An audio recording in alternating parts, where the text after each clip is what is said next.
Jai Mahamaya Ki Jai. In our last discourse, we read about King Janamejaya having more questions about why the various gods and avatars had such challenges on earth. Let's go on to read chapter 3. Veda Vyasa says, O king, the incarnation of Sri Hari and the incarnation of the Amsa avatars of all the other devas are accountable to many causes, the chief being karma, the minor causes being many. Hear now the cause of the incarnation of Krishna's father, Vasudeva, Deviki, and Rohini in detail. Once on occasion, Sriman Kasyapa stole away the Kamandenu, the heavenly cow yielding all desires of the devas.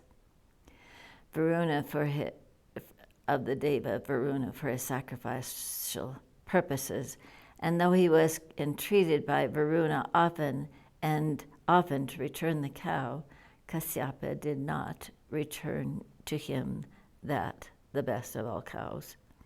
Varuna became very sorry. He went to Brahma, the Lord of the creation, and told him humbly all that had happened about his sorrows. O glorious one, Maharishi Kasyapa is now almost infatuated with his sacrifice, and though I have tried all my means, he is not returning me, my cow. I could not hear the pitiful cries and wailings of the calves on bereavement from their mother, and I cursed Kasyapa, saying, you would go down and take birth in the human world as a cow herder, and your two wives also are to go there as human mortals, suffering under the greatest difficulties and dangers. O Brahmana, on seeing the distressed condition of the calves, I cursed Aditi a second time that she would be put to prison. Her children would be stillborn, and she would suffer lots of troubles.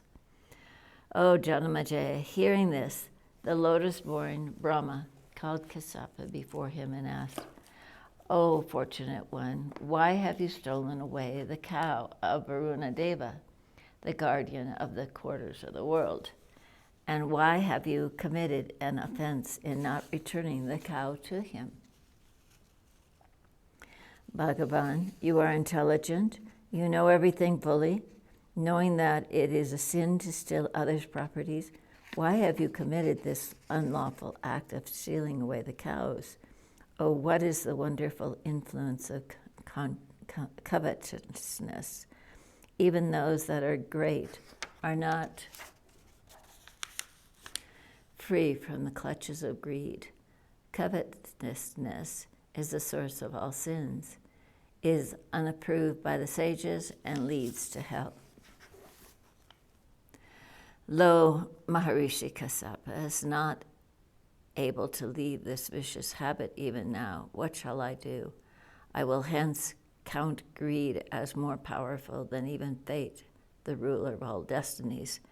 Blessed are those saints that have devoted themselves wholly to the attainment of peace, who are tranquil-hearted, lead a hermit life, and don't ask themselves of anything from anybody.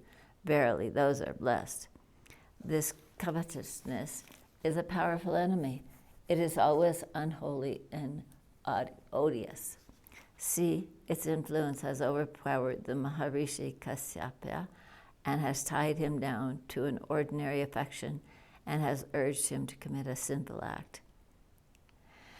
Then Brahma, to preserve and keep the prestige in the name of justice and religion, cursed his own very dear grandson Kasyapa, the best of the Munis, and said, go to the earth in your Amsa and take your birth in the Yadu clan and be united with your wives and work as a cow herder. Vyasa said, O king, thus was cursed the Maharishi Kasyapa by Brahma and Varuna to come down to the earth to relieve the earth of her burden. Diti, too, became grieved much with sorrows, cursed Aditi that 7 of her sons would be killed consecutively after their births. Janamejaya said, O best of Munis, Why was it that Diti so cruelly cursed her sister Aditi, the mother of Indra? Kindly explain to me the cause of this and oblige. I am sorry to hear of this curse. Thus asked by the son of Parikshit, Vyasa, the son of Satyavati, himself replied to the king about their causes in the following words. Vyasa said, Daksha Prajapati had 2 daughters, Diti and Aditi. These 2 of high rank were married to Kasyapa, and they were his favorites. Aditi gave birth to the powerful Indra, the king of the Devas. Diti, too, asked for a son of the same strength, powers, and splendor as those of Indra. Diti, a beautiful dark blue eyes, entreated to her husband and said, Give me a son, O giver of due respects to everybody, who shall be a hero, as strong as Indra, religious and indomitably energetic. O Muni, the Muni said to her, O dear, be peaceful.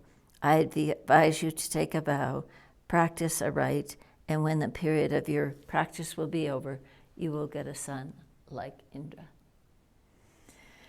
Diti promised to act according to his word and took an oath, and when she practiced the vow, Maharishi Kasyapa impregnated the seed in her womb. Diti also bore the seed in her womb according to the usual rite. The excellent fair complexioned Diti remained sacred, observed all the rules, and deeply intent on her vow, subsisted only on milk, and slept on the ground.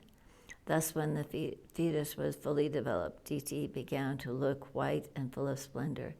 On seeing her thus, Aditi became anxious and thought, if there be born of Diti a son like the powerful Indra, then my son will no doubt be deprived of his brilliancy and splendor. The proud Aditi, thinking thus, said to Indra, O son, there in the womb of Diti is your powerful enemy. O beautiful one, even now think how you can kill your enemy before the child is born of the womb. Try to destroy it.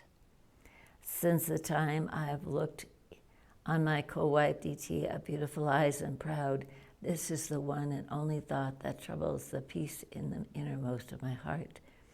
The enemy, if he firmly gets a hold like a fully developed consumption, cannot be killed. Therefore, the intelligent persons should destroy their enemies when they are in their buds. My heart is being pierced wholly by an iron spoke. When I see the womb of Diti, kill it by any means you can. O high-minded one, if you like my welfare, then destroy the fetus in the womb of Diti by any of the existent means, and thus remove the cause of my grief in my heart. Veda Vyasa said, on hearing his mother Indra, the king of the immortals, thought over all the means and went them then to his stepmother Diti.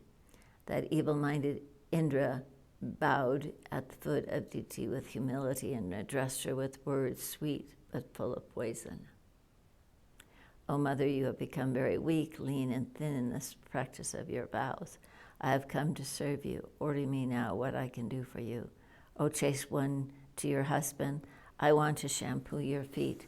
To serve one's guru means to earn righteousness and immortality. O mother, I swear on oath, I don't make any difference between you and my mother Aditi. Saying thus, he touched her feet and began to shampoo her legs. The beautiful-eyed Diti, tired of the vow, lean and thin, thus being shampooed and having full faith in Indra's word, fell into a deep sleep. Seeing her asleep, Indra, with thunderbolt in his hand, took his subtle form, and by the influence of his yogic power, entered carefully into her womb quickly and cut asunder the fetus in the womb into 7 parts. The child in the womb, struck by the thunderbolt, cried out. Indra spoke to the child gently, do not cry, and in the meanwhile cut each of the 7 parts into 7 parts again. Thus, O king, the 49 Marutis were born. When the good-natured Diti awoke, she came to know that Indra had treacherously cut the fetus in her womb and became very sorry and angry. Knowing that all these treacherous acts are really done under the advice of her sister, the truthful Diti, who is under the vow, cursed Aditi and Indra, saying that as her son Indra has treacherously cut the fetus in her womb, Indra's kingdom over the three worlds would be destroyed. And as the sinful Aditi had secretly caused the destruction of my son, her sons too would also die after their birth consecutively, and she would dwell in the prison house in much trouble and anxiety, and would also bear stillborn sons in her next birth. Vyasa said, O king, Maharishi Kasyapa, the son of Mariki, hearing this curse, allayed her anger with loving words. O blessed one, do not be angry. Your sons would all become very powerful and would be called Marushis. They would be companion and friends to Indra. O Devi, your curse won't be fruitless. In the 28th Manvantara, at the end of the Dwarpa Yuga, your curse will bear fruit. Then Aditi, sinful for her jealousy and anger, will go down on earth to take the human birth through her Amsa and suffer according to your curse.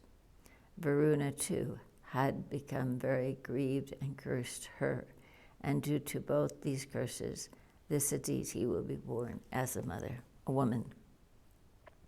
O king, the fair-complexioned Diti, thus consoled by her husband, became glad and did not utter any more unpleasant words.